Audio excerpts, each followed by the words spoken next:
नमस्कार, मैं हूं संजय शर्मा। आप देख रहे हैं 4 PM न्यूज नेटवर्क। मैंने अपने पिछले वीडियो में कहा था, जब सरकार बन गई थी और मुख्यमंत्री जी ने शपथ ले रही थी, तब मैंने कहा था भारतीय जनता पार्टी इस जीत से खुश नहीं है। और जो खुशी नहीं है, यही भारतीय जनता पार्टी की ताकत है।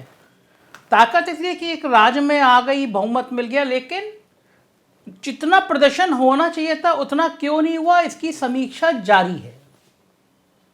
प्रधानमंत्री कार्यालय से पूछा गया कि ये जो उम्मीद थी उससे कम सीटें क्यों रह गईं, 2017 से सीटें कम क्यों रह गईं, पूरी रिपोर्ट दीजिए। ये 4-5 जिले जो हैं, इनमें सुपड़ा साफ क्यों हुआ। दरअसल 2024 से पहले बीजेपी उत्तर प्रदेश में कोई चूक नहीं करना चाहती। प्रधानमंत्री नरेंद्र मोदी और अमित शाह उत्तर प्रदेश को मथना चाहते हैं। जितनी सीटें लोकसभा की पिछली बार मिली, उससे एक ज़्यादा चाहते हैं, कम तो बर्दाश्त ही नहीं है। और जो रिजल्ट आए हैं, जो रिजल्ट वो अगर उससे कैलकुलेशन करें तो, और यही रिजल्ट अगर लोकसभा में रह गए तो 20-22 सीटों का नुकसान हो जाएगा। 80 पेज की रिपोर्ट तैयार की है सरकार ने, संगठन ने मिलकर, और प्रधानमंत्री कार्यालय को भेजी है। मोटे मोटे जो बिंदु हैं उसमें बताऊंगा। उसमें एक बड़ा बिंदु है कि उत्तर प्रदेश की नौकरशाही ने सहयोग नहीं किया। ये एक बड़ा बिंदु है। योगी सरकार पार्ट 1 में भी ये समस्या थी कि योगी जी को उनके कुछ ब्यूरोक्रेट ने चारों तरफ से इतना घेर लिया था कि निचले स्तर के कार्यकर्ता, विधायकों, सांसदों के काम नहीं हो पा रहे थे। और योगी सरकार पार्ट 1 में भी मुख्यमंत्री बार बार निर्देश देते थे कि काम पारदर्शिता से होना चाहिए, ईमानदारी से होना चाहिए, मगर निचले स्तर पर भ्रष्टाचार बहुत ज़्यादा बढ़ गया था।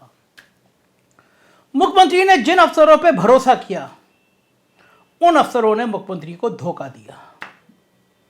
रिपोर्ट में है कि पहले चरण के बाद, दूसरे चरण के बाद कुछ अफसर समाजवादी पार्टी के मुखिया अखिलेश यादव से मिल रहे थे, उनके पास जाने की कोशिश कर रहे थे। और दुख की बात तो यह है कि जिन अफसरों के कारण मुख्यमंत्री योगी आदित्यनाथ पर आरोप लगा कि वे सजातीय अफसरों को बढ़ावा दे रहे हैं, उनमें से बड़ी संख्या ऐसे सजातीय अफसरों की थी, मतलब ठाकुरों की थी, जो अखिलेश यादव के कैंप में जाने को बेताब थे, परेशान थे। उनके भ्रष्टाचार की भी कहानियां अब हवा में हैं, मुख्यमंत्री योगी आदित्यनाथ के पास तक पहुंची हैं कि जिन अफसरों पे वे भरोसा करते थे, वो अफसर कितनी बुरी तरह से प्रदेश को लूटने में लगे हुए थे। 80 पेज की रिपोर्ट है। इंडियन एक्सप्रेस ने इस रिपोर्ट को छापा भी है। मैं मूल बातें आपको डिस्कस करूंगा, बताऊंगा इस रिपोर्ट का। इस रिपोर्ट के मुताबिक ये कहा गया है कि 80 पेज की रिपोर्ट में कहा गया है कि बीजेपी को जो सीटें कम मिली, उनके मुख्य कारण क्या हैं। उसमें यह है कि जो अपना दल के कुर्मी वोट थे और निषाद वोट थे, वो बहुत ज़्यादा बीजेपी में ट्रांसफ़र नहीं हुए। बीजेपी के संग आने का फायदा अपना दल को और निषाद पार्टी को मिला। मतलब निषादों की जितनी उम्मीद थी कि वोट आ जाएंगे, वो वोट नहीं मिले। यही कारण है कि शायद संजय निषाद को उनके मन का विभाग नहीं मिला, एक महत्वहीन विभाग, मत्स्य विभाग दिया गया। दूसरा, प्रधानमंत्री कार्यालय बहुत चिंतित था कि केशव मौर्य हारे क्यों। प्रधानमंत्री कार्यालय को बताया गया था कि कुछ बड़े नौकरशाहों ने, सरकार में शामिल कुछ लोगों ने यह प्लानिंग की थी कि केशव मौर्य को हराया जाए। प्रधानमंत्री कार्यालय और गृह मंत्रालय इस बिंदु पर भी जांच कर रहा है क्या सिराथू में कुछ पैसा बांटा गया था जिससे केशव मौर्य की हार सुनिश्चित की जा सके। इस रिपोर्ट में जिक्र है कि जो केशव मौर्य को हराया गया, उसका कारण यह था कि वहाँ पे पिछड़ी जातियाँ गोलबंद हुईं और समाजवादी पार्टी के समर्थन में ऊंची जातियों ने भी कुछ वोट किया। इसके अलावा कई बड़ी जातियां कुशवा, मौर्य, सैनी, कुर्मी, निषाद, पालभर, शाक, राजभर आदि ने वोट नहीं दिया बीजेपी को। ये रिपोर्ट में जिक्र है। रिपोर्ट के मुताबिक उसमें कहा गया है कि मुस्लिम वोटों का बहुत ज़्यादा ध्रुवीकरण समाजवादी पार्टी के पक्ष में हुआ। इसकी वजह से काफ़ी सीटों पर बीजेपी को नुकसान हुआ। प्रधानमंत्री जानना चाहते थे कि जब पार्टी की तरफ से 2 महीने का सदस्यता अभियान चलाया गया और ये कहा गया कि 80 लाख नए सदस्यों को जोड़ दिया गया, तो वोट प्रतिशत इतना कम क्यों बढ़ा, जबकि समाजवादी पार्टी का वोट प्रतिशत ज़्यादा बढ़ गया। वर्तमान में 2 करोड़ 90 लाख पंजीकृत सदस्य बताए जाते हैं भारतीय जनता पार्टी के। इसके पहले 2019 में चलाए गए सदस्यता अभियान के मुकाबले पार्टी ने 30 लाख नए वो लोगों को जोड़ा है, ऐसा बीजेपी दावा करती है और रिपोर्ट में भी इसका जिक्र है। बड़ा सवाल ये था कि प्रधानमंत्री जानना चाहते थे कि गाजीपुर, अंबेडकर नगर और आजमगढ़ में इतनी बुरी हार क्यों हुई पार्टी की। ये बताया गया कि भाजपा का बहुमत में वहाँ पे जो गठबंधन था वो उतना काम नहीं किया, पिछड़ी जातियाँ समाजवादी पार्टी के पक्ष में लामबंद हुई। और एक बड़ा महत्वपूर्ण सवाल ये जानना चाहते थे जो लाभार्थी थे, जो 9 करोड़ लाभार्थी थे, कि क्या उन्होंने एक मुश्त वोट बीजेपी को दिया। तो इस रिपोर्ट में है कि जो कल्याणकारी योजनाओं की प्रशंसा तो की है, लेकिन इन जनपदों में और बाकी जगह पे जितना लाभार्थियों का वोट मिलना चाहिए था उतना वोट नहीं मिला लाभार्थियों को, क्योंकि ज़्यादा अनुमान था बीजेपी को ज़्यादा लड़ेंगी।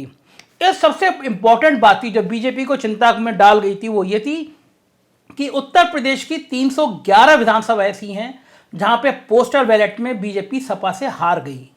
मतलब 311 का जो आंकड़ा है उसने बीजेपी के पसीने ला दिए हैं, चिंता में डाल दिया है कि आखिर कारण क्या रहा कि पोस्टल बैलेट जो हमेशा बीजेपी के पक्ष में माने जाते हैं वो समाजवादी पार्टी के पक्ष में चले गए। तो बताया गया कि ये इस बार जो पुरानी पेंशन का बहाली का मुद्दा था वो बहुत ज़्यादा काम कर गया और इसलिए कर्मचारियों ने बहुत बड़ी संख्या में वोट किया समाजवादी पार्टी को। तो ये मुख्य कारण थे और नौकरशाही को लेकर अब दिल्ली एक्टिव हो गया है। जो करप्ट अफसर है उनकी जन्मपत्री तलाश की जा रही है कि आखिर जो इम्पोर्टेंट पोस्ट पे जाने के लिए अभी से लॉबिंग कर रहे हैं। कुछ अफसर तो हैं जो बड़बोले हैं, जो बता रहे हैं, कुछ लोग नाम ले रहे हैं, मैंने सुनील बंसल को सेट कर लिया, मैंने एसपी गोयल को सेट कर लिया, मैंने मुख्यमंत्री कार्यालय को सेट कर लिया। इस तरह के कुछ बड़बोले अफसर हैं जो कई जगह बैठ के कह रहे हैं और बाकायदा अपनी जगह का नाम भी बता दे रहे हैं कि मेरी पोस्टिंग यहाँ होने जा रही है। तो जाहिर है अगर ऐसे ब्यूरोक्रेट होंगे तो मुख्यमंत्री को और बदनामी का सामना करना पड़ेगा।